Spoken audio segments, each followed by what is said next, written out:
बीबी मैं तो हैरान हो गया हूँ। हड्डियां तक राख हो चुकी थी, वहीं मलबे के बीच मिला एकदम सुरक्षित भगवत गीता का ग्रंथ। न जली हुई जिल्द, न पिघले हुए अक्षर, न कोई खरोंच, कुछ भी नहीं। सिचुएशन मेरे ख्याल में आज तक हुआ नहीं है। गीता में ऐसा क्या लिखा है जो कि आपके ख्याल से बाकी रिलीजन के लोगों को भी पढ़ना चाहिए? उसमें से ऐसा वो क्या सीख सकते हैं? तो भगवत गीता, जिसको सॉन्ग ऑफ गॉड कहा जाता है, उसकी रेलेवेंस और गीता का प्रिंसिपल ये कहता है कि कर्मण्येवा अधिकारस्ते मा फलेषु कदाचन, कि तुम कर्म तो कर सकते हो लेकिन फल के ऊपर तुम्हारा कभी भी अधिकार, राइट नहीं होता। जो हम ग्लोबली देख रहे हैं, चाहे सऊदी अरेबिया को देखें हम, वहाँ पर योग को प्रैक्टिस किया जा रहा है, या फिर जितने भी इस्लामिक देश हैं वहाँ पर महाभारत और जितने भी हमारे स्क्रिप्चर्स हैं उनको अरबी में उनका अनुवाद करके वहाँ पर लोगों तक पहुँचाया जा रहा है। भगवत गीता और नाट्य शास्त्र को शामिल किया गया है यूनेस्को के वर्ल्ड मेमोरी हेरिटेज में। इतनी गर्मी, मतलब 50,000 से भी ज्यादा लीटर पेट्रोल तो होगा। हाँ। और ये यहाँ पे ब्लास्ट इतना बड़ा हुआ है। हाँ। सारी चीजें जल गई है। हाँ। ठीक है, इसको कुछ नहीं हुआ। अंदर के पेजेस भी ठीक है, एवरी एक से एक पेज सेफ है। The Bhagavad Gita and Natya Shastra have nurtured civilization and consciousness for centuries.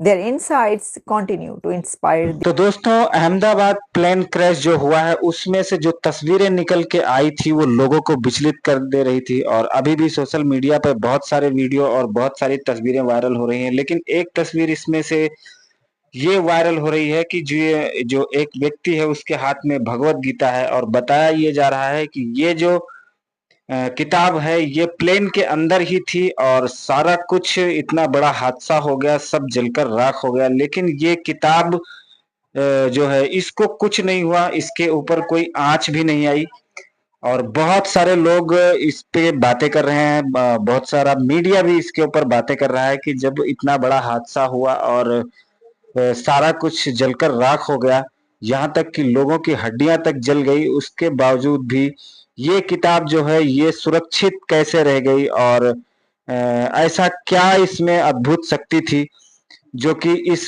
किताब को बचा लाई और इस किताब का बाल और बाका नहीं हुआ। तो आइए देखते हैं पाकिस्तान का मीडिया इसके ऊपर क्या बातें कर रहा है। में ऐसा क्या लिखा है जो कि आपके ख्याल से बाकी रिलीजन के लोगों को भी पढ़ना चाहिए? उसमें से ऐसा वो क्या सीख सकते हैं? क्या ऐसी चीज है जिससे आपको लगता है कि जो कहीं और नहीं है मगर गीता में है? मेरे पास भी वैसे गीता मैंने भी पढ़ी है लोगों को बता दूं जी। गीता में सब कुछ ऐसा है जो कि सभी को सीखना चाहिए, क्योंकि गीता में कोई रिलीजन नाम की चीज ही नहीं है। रिलीजन तो वहां पर उस वक्त कोई ऐसा रेफरेंस भी नहीं है रिलीजन का, और सारा का सारा गीता में बताया गया है कि इंसान को जिंदगी कैसे जीनी चाहिए। तो ये जो चीज है ये तो it cuts across every type of caste, rate, religion, everything. तो उसमें किसी का कोई रेफरेंस ही नहीं। अगर आप इंसान पैदा हुए हैं तो आपको इंसान की तरह कैसे जीना चाहिए ताकि आपकी जिंदगी अच्छी हो। अगर आपकी जिंदगी अच्छी होगी तो आप खुश होंगे, आप आराम से जिएंगे।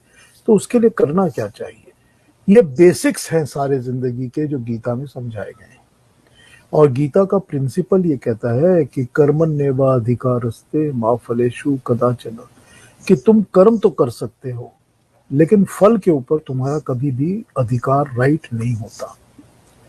अब गीता जो है वो बड़े क्लियर वर्ड्स में डिस्क्राइब करती है कि कर्म क्या होता है, और ये बताती है कि ऐसा कोई लिविंग बीइंग जिसकी सांस चलती है, जिसकी भी सांस चलती है, जो भी पैदा हुआ है और जिसकी सांस चलती है, ऐसा हो ही नहीं सकता कि कोई मोमेंट वो कर्म ना करे।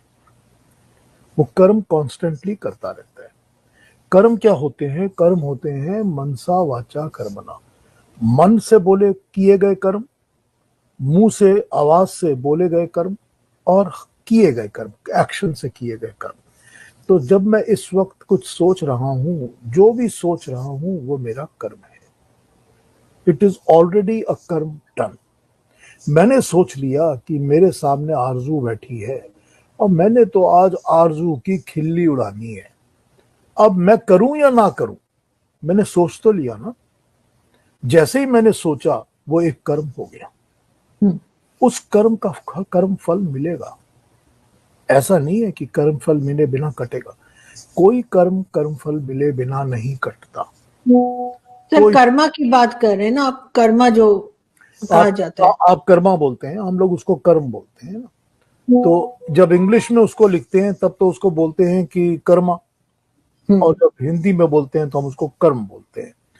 तो कर्मा और कर्म का यही इश्यू है कि कोई कर्म ऐसा नहीं है जो कि बिना फल के कट सकता है।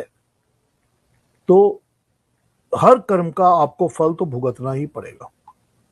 सर मैं तो खैर बहुत स्ट्रांगली कर्मा पे बिलीव रखती हूँ, लेकिन कभी कभी हम, बल्कि अक्सर ही हम देखते हैं कि जिन्होंने बुरा किया होता है, हमारे साथ किया हो चाहे किसी के साथ किया हो, बहुत टाइम तक हमें ऐसा लगता है उनके साथ कुछ नहीं हो रहा, वो मजे में रह रहे होते हैं। देखिए ऐसा है।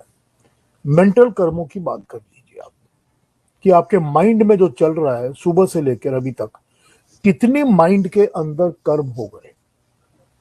मतलब कॉन्स्टेंटली आप कहेंगे कि 1 मिनट के अंदर 10 या 12 मेंटल कर्म हो जाते हैं। फिर आप बोले हुए कर्म ले लीजिए जो कि स्पीच से बोले गए, फिर एक्शन वाले कर्म ले लीजिए। इन सब के कर्म फल तो मिलने हैं ना आपको। तो एक फल मिलते रहते हैं। तो जो जिस चीज का कर्म फल मिलने में थोड़ा डिले होता है टाइम, वो इसलिए होता है क्योंकि उसके मिलने की अपॉर्चुनिटी में टाइम लग गया। ऐसी न्यूज के जिसके पर कहा जा रहा है कि this is proud moment for every Indian, और ये किसने कहा है? ये कहा है इंडिया के प्राइम मिनिस्टर नरेंद्र मोदी साहब ने ट्वीट किया है, और एक ऐसा दुनिया में एक स्टेप लिया गया है जो कि यूनेस्को की तरफ से लिया गया है, जिसके ऊपर उन्होंने हर इंडियन व्यक्ति को मुबारकबाद पेश की है उनके प्रधानमंत्री ने, और कहा है कि ये एक ऐसा प्राउड मोमेंट है कि हर इंडियन को इसके ऊपर फख्र करना चाहिए। हुआ क्या है? हुआ यह है कि यूनेस्को के वर्ल्ड मेमोरी रजिस्टर में भगवत गीता को शामिल कर लिया गया है। भगवत गीता और नाट्य शास्त्र को शामिल किया गया है यूनेस्को के वर्ल्ड मेमोरी हेरिटेज में। ये एक बहुत बड़ा स्टेप है उनका, लेकिन आप ये जान लें कि ये कोई पहला स्टेप नहीं है कि इंडिया के किसी स्क्रिप्चर को शामिल किया गया हो। ये भारत की तरफ से 14th स्क्रिप्चर है जिसको वर्ल्ड मेमोरी रजिस्टर में रजिस्टर कर लिया